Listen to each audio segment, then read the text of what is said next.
ሰላም ጤና ይስጥልኝ የተከበራችሁ ተመልካችና አድማጮች የቻናሌ ቤተሰብ ተከታታዮች ለሳቱ መደስ ያለባቸው መረጃዎችን ይዘን ቀርበናል። ህወሓት ከትግራይ ክልል እንዳይወጡ ሙሉ በሙሉ እገዳ ማድረጉ ተሰምቷል። አይን ጉዳዮችን እንዳስሳለን። የመቀሌ ከተማ አስተዳደር ለተዋጊዎች ለሰማዕታት ቤተሰቦች የ150 ካሬ ሄክታር መሬት ማዘጋጀቱ ተሰምቷል። ምን ምክንያት አለው እንመለከተዋለን። ህወሓት የወልቃይት ጠገዴ አማራ ማንነት ወሰን ጥያቄዎችን ከጅምሩ ለማፈን ቢሞክርም ሳይሳካለት መቅረቱ ኮሎኔል ደመቀ ዘውዱ ዛሬ መግለጫ ሰጥቷን እንዳስሰዋለን። ጽንፍና ጦረኝነት ይውደም።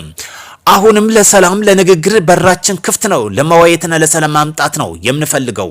ጠቅላይ ሚኒስትር ዶክተር አብይ ይሄ መግለጫ ሰጥቷን እንመለከተዋለን። የትግራይ ልሳን የሆነው ፔጅ የነዘመነን ካሴ መግለጫ ደግፎ ሰጥቷል። በምክንያት ነው ፋኖ የህወሓት ታጋይ ነው የምንልበት። ይህን ጉዳዮችም የምንመለከተው መረጃችን ይሆናል። አብራችሁን ተዘልቁ ዘንድ በአክብሮትና በትህትና እንጠይቃለን። ወደ ቀዳሚው መረጃችን በቀጥታ እዚህ ጋር እያይዘን ስናልፍ በትግራይ ክልል አሁን ውጥረቱ ከፍ ያለ ይመስላል።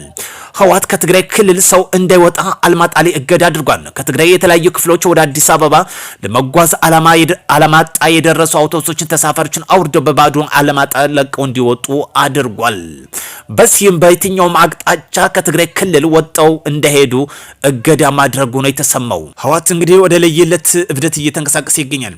የደብረ ማርቆስ ንጉሥ ተክለ ሃይማኖት የአውሮፕላን ማረፊያ ምርቃን በማስመልከት የአማራ ክልል ፖሊስ ማርሽ ባንድ ደብረ ማርቆስ ከተማ ዋና መንገዶች ጣዕም ዜማዎችን አሰምተዋን ትርኢትም አቅርበዋል። በመጪው ሐምሌ 5 2018 ዓ.ም የሚመረቀው የደብረ ማርቆስ ተክለ ሃይማኖት የአውሮፕላን ማረፊያ በማስመልከት የአማራ ክልል ፖሊስ ዋና ጠቅላይ መምሪያ ሀብተ የሆነው የአንጋፋው የፖሊስ ማርሽ ባንድ ደብረ ማርቆስ ከተማ ዋና መንገዶች የተለያዩ ጣዕም ዜማዎችን በማሰማት ደማቅ ዜማ አቅርበዋል። ለሀገራችን የሚያስፈልገው ልማቶችን ማስመረቅ እና ማስመረቅ ልማታችን ማስጠበቅ ነው። ጽንፍና ጦረኝነት ይውደም። በደሴ ከተማ በደሴ ትራፊክ አደጋ በመኖሪያ ቤትና በቦቴ መኪና ላይ ከፍተኛ ጉዳት ማድረሱ ተመላክቷል። አንድ ቦቴ መንገድ ጥሶ በመግባት በአንድ መኖሪያ ቤት ጥቅም ውጭ በማድረግ ቦቴውም ጥቅም ውጭ መሆኑን የተገለጸው።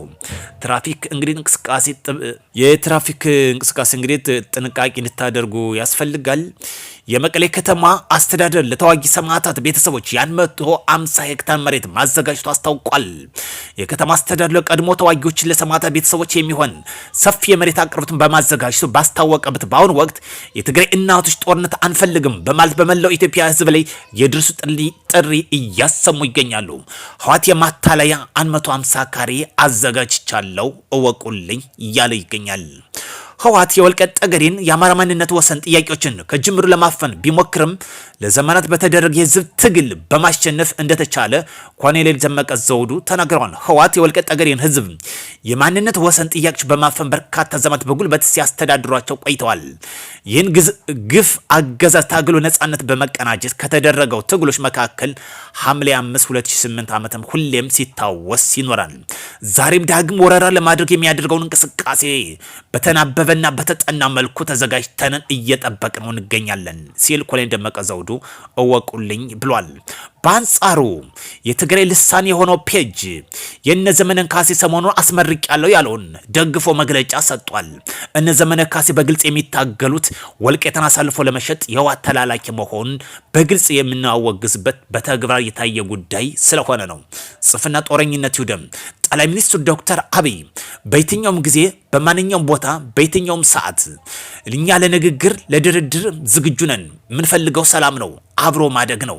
ለዚህ ደግሞ አሁንም ለሰላም ለንግግር በራችን ክፍት ነው ሲሉ ለመወያየትና ለሰላም ማምጣትን የምንፈልገው ሲሉ ጠቅላይ ሚኒስትር ዶክተር አብይ በግልጽ ተናግረዋል። ጠቅላይ ሚኒስትሩ ይህን ያሉት ሀገራችን ከድህነት ለማላቀቅና የነገዋን ሰላምና የተጎናጸፈች ያደገች ኢትዮጵያ መፍጠር ነው። ለዚህ ደግሞ ታጥቀው የሚንቀሳቀሱ ወንድሞቻችን በር ክፍት ነው። በሰላም መምጣት፣ መነጋገር፣ መወያየት እንፈልጋለን ሲሉ ገልጸዋል። የቀድሞ የኢትዮጵያ ምክትል ጠቅላይ ሚኒስትር ተፈራ ዋልዋ ከረጅም ጊዜ በኋላ በአደባባይ ታይተዋል።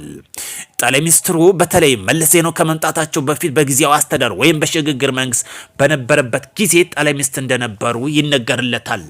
ይህም ከረጅም ጊዜ ከጠፉበት ብቅ ብለው መታየታቸው አነጋጋሪ ሆኗል። ከጀልባ ወደ ግዙፍ ድልድይ በማሌዥያ የተመረቀው አዲሱ የቻይና ምህንድስና ጥበብ በማሌዥያ ትልቁ ግዛት ሳርዋክ በቻይና ኩባንያዎች የተገነባው ሉፓር ባህር አቋራጭ ድልድይ ሐሙስ ዕለት በይፋ ለትራፊክ ክፍት ተደርጎ ተመርቋል። ይህ ታላቅ ክስተት የአካባቢ ነዋሪዎች ከቦታ ቦታ ለመንቀሳቀስ ረጅም ዓመታት በጀልባ ትራንስፖርት ላይ የነበራቸውን አሰልች ጥገኝነትን አስወግዷል ተብሏል። በዚህም 4844 ሜትር ርዝመት የሚሸፍነው 110 ሜትር ከፍታ እንዳለው ይነገርለታል። ዓለማችን ሰልጥኖ ዛሬ በባህር ላይ ትራንስፖርቶችን የብስ ከፍቷል። እኛ ደግሞ አለመሰልጠናችን የሚገልጸው ዛሬ በእርስ በርስ ግጭት ውስጥ አዙር ተጠምደን እንገኛለን። ሀገራችን የሚያስፈልጋት የስልጣን ጥማተኞች ጫካ ያሉት ሳይሆን ልማትና ሰላም ነው። ስለዚህ ታጥቃችሁ የምትንቀሳቀሱ ወንድሞቻችን ፊታችሁን ወደ ሰላም ታዞሩ ዘንድ ባጽኑ። ዓለማችን በስልጣኔ ማማ ላይ ይገኛል። 21ኛው ክፍለ ዘመን የስልጣኔ ማማ የሚገኝበት ነው። ዛሬ አፍሪካውያንን በበርካታ ሀገራት ስንመለከት አለመሰልጣናችን የሚያሳይ መንገድ መሆኑ አንዱ በተግባር ይገልጻል። ለዚህ ደግሞ በተለያየ ጊዜ በብሔር ጦርነቶች ውስጥ ተሸውጠን እንገኛለን።